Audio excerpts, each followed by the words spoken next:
ಅಷ್ಟೊತ್ತಿಗೆ ಅವ್ರು ಏನ್ ಅನ್ಕೊಂಡಿದ್ರಂತೆ ನಿಮ್ ಫ್ಯಾಮಿಲಿ ನಿಮ್ ಬಗ್ಗೆ ಸತ್ತೋಗಿದ್ದಾರೋ ಇಲ್ವೋ ಅನ್ನೋದೇ ಗೊತ್ತಿರ್ಲಿಲ್ಲ ನನಗೆ. ದೇವ್ರು ಸಿಕ್ಕಂಗೆ ಸಿಕ್ತೆ ಅಂತ ಹೇಳ್ಬಿಟ್ಟು ಇಷ್ಟೆಲ್ಲ ಮಾಡಿದ್ರು. ಆಮೇಲೆ ನಾನಂದೆ ಇಲ್ಲ, ನಾನು ಆ ಥರ ಇರೋಕ್ಕಾಗಲ್ಲ, ಆ ಥರ ಕತ್ಲೆಲ್ಲೂ ಕೂಡ ನಾನು ಬರೋಕ್ಕಾಗಲ್ಲ, ನಾನು ಬಂದರೆ ಅಗ್ಲೊತ್ತೆ ಬರ್ತೀನಿ. ಸೊ ನೀವು ಮಗಳಾಗಿ ಒಪ್ಕೊಂಡ್ರೆ ಮಾತ್ರ, ಇಲ್ಲಾಂದರೆ ನಾನು ನಮ್ಮ ಸಮುದಾಯದಲ್ಲಿ ಇಷ್ಟು ವರ್ಷನೇ ಲೈಫ್ ಲೀಡ್ ಮಾಡಿದ್ದೀನಿ, ಇನ್ನು ಮುಂದೆ ಅಲ್ಲೇ ಮಾಡ್ಕೊಂಡು ಹೋಗ್ತೀನಿ ಅಂದರೆ ನಮ್ಮಮ್ಮ ಆಯಿತು ಹಂಗೆಲ್ಲ ಮಾಡಬೇಡ ಅಂತೇಳಿ ಕೇಳ್ಕೊಂಡ್ರು. ಆಯಿತು ನೀನು ಇಷ್ಟ ಹೆಂಗಿರಬೇಕು ಹಂಗೆ ಇರು, ನಾನು ನಿಮ್ಮನ್ನ ಮಗಳಾಗಿ ಒಪ್ಕೊಳ್ತೀನಿ ಅಂತೇಳಿ ನನ್ನ ಕರ್ಕೊಂಡೋಗಿ ನಾನು ನಮ್ಮ ಮನೆಯವ್ರಿಗೂ ನಮ್ಮ ಗುರುವ್ರಿಗೆಲ್ಲ ಹೇಳಿದೆ, ನಾನು ಹಿಂಗೆ ಇಷ್ಟು ವರ್ಷ ಇದೆ ನಿಮ್ಮ ಜೊತೆ, ಹಿಂಗೆ ನನ್ನ ಮೇಲೆ ನನ್ನ ಮನೆಗೆ ಹೋಗಿ ಸೇರ್ಕೊಳ್ತೀನಿ ಅಂದಾಗ ಸೊ ಅವ್ರಿಗೂ ಸ್ವಲ್ಪ ಫೀಲ್ ಆಯಿತು, ದುಃಖ ಆಯಿತು. ಹಂಗೂ ಪರವಾಗಿಲ್ಲ ಅಂತ ಹೇಳ್ಬಿಟ್ಟು ಕಳಿಸ್ಕೊಟ್ಟು ನಾನು ಖುಷಿಯಾಗಿ ಹೋಗಿ ಸೊ ನಮ್ಮ ಮನೆ ಸೇರ್ಕೊಂಡೆ. ನಮ್ಮ ಮನೆ ಸೇರ್ಕೊಂಡು ನಮ್ಮ ಮನೇಲಿ ನಾನು ಒಬ್ಬಳು ಮಗಳಾಗಿ ಇದ್ಕೊಂಡು ಕೆಲಸ ಮಾಡಿಕೊಂಡು. ಅವಾಗ ಸಂಬಂಧಿಕರೆಲ್ಲ ಹೇಗೆ ನೋಡಿದ್ರು? ಸೊ ಸಂಬಂಧಿಕರೆಲ್ಲ ಹೆಂಗೆ ಅಂದರೆ ಅರ್ಜಿ ಆಗಿರ್ಲಿಲ್ಲ ಇರಲಿಲ್ಲ. ಸೊ ಸಂಬಂಧಿಕರು ಬಂದರು, ಏನು ನಿನಗೆ ಬಂದಿರೋದು ಹಿಂಗೆ ಆಗ್ಬಿಟ್ಟು ಬಂದಿದ್ಯಾ ಈ ಥರ ಆ ಥರ ಅಂದರು. ನನಗೆ ಅದೆಲ್ಲ ನೀವು ಇದು ಮಾಡೋಂಗಿಲ್ಲ, ನನಗೆ ಇಷ್ಟ ಆಯಿತು, ನಾನು ಈ ಥರ ಇದ್ದೀನಿ, ಅದರಿಂದ ನಿಮ್ಗೇನಾದರೂ ಪ್ರಾಬ್ಲಮ್ಮಾ? ಸೊ ಯಾವ ರೀತಿ ಇತ್ತು ಅಂದರೆ ನಮ್ಮಮ್ಮ ಕೆಲಸ ಮಾಡಿಕೊಂಡು ಲೈಫ್ ಲೀಡ್ ಮಾಡ್ತಾಯಿದ್ರು, ನಮ್ಮಪ್ಪ ಆಟೋ ಓಡಿಸ್ತಾಯಿದ್ರು. ಸೊ ಮುಂಚೆಯಿಂದನೂ ಆಟೋ ಡ್ರೈವರೇ, ಆಟೋ ಓಡಿಸ್ತಾಯಿದ್ರು. ಆಮೇಲೆ ನಾನು ಯಾವಾಗ ಮನೆಗೆ ಹೋಗಿ ಸೇರಿಕೊಂಡೆ.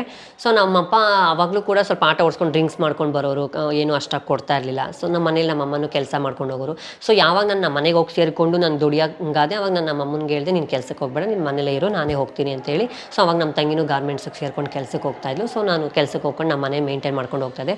ಸುಮಾರು ಒಂದು 2015ರಲ್ಲಿ 14 ಎಂಡಿಂಗಲ್ಲಿ ನಮ್ಮಮ್ಮ ಹುಷಾರು ತಪ್ತಾರೆ, ಏನೋ ಹುಷಾರಿಲ್ಲದೆ ಪ್ರಾಬ್ಲಮ್ ಆಗಿ, ಸೊ ಕಿಡ್ನಿ ಪ್ರಾಬ್ಲಮ್ ಆಗಿ ನಮ್ಮಮ್ಮ 2015 ಏಪ್ರಿಲ್ 1ನೇ ತಾರೀಕು ನಮ್ಮನ್ನು ಬಿಟ್ಟು ಹೋಗ್ತಾರೆ. ಸೊ ಅಷ್ಟು ದುಃಖ ಮತ್ತು ಜೀವನ ಏನು ಅಂತ ನನಗೆ ಆವಾಗ ಇನ್ನೊಂದು ಸತಿ ಅರ್ಥ ಆಗಿದ್ದು.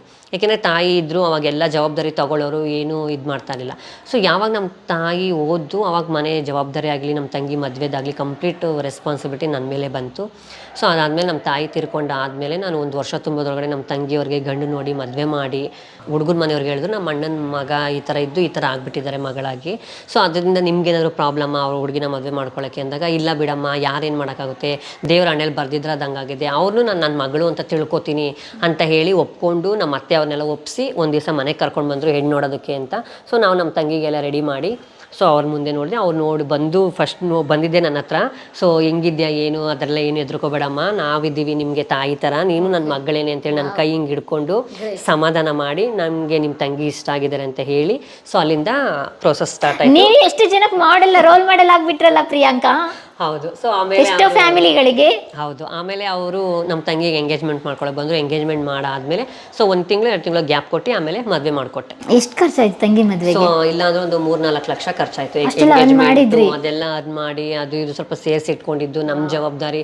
ನಮ್ಮ ಅಮ್ಮನ ಆಸೆ ಇದ್ದಿದ್ದು ಅವಳನ್ನ ಒಂದು ಒಳ್ಳೆ ಮನೆಗೆ ಸೇರಿಸ್ಬೇಕು ಅಂತ. ಸೊ ಅದೇ ರೀತಿ ನಮ್ಮ ಅಮ್ಮನ ಆಸೆ ಪ್ರಕಾರ ಒಳ್ಳೆ ಮನೆಗೆ ಸೇರಿಸ್ದೆ.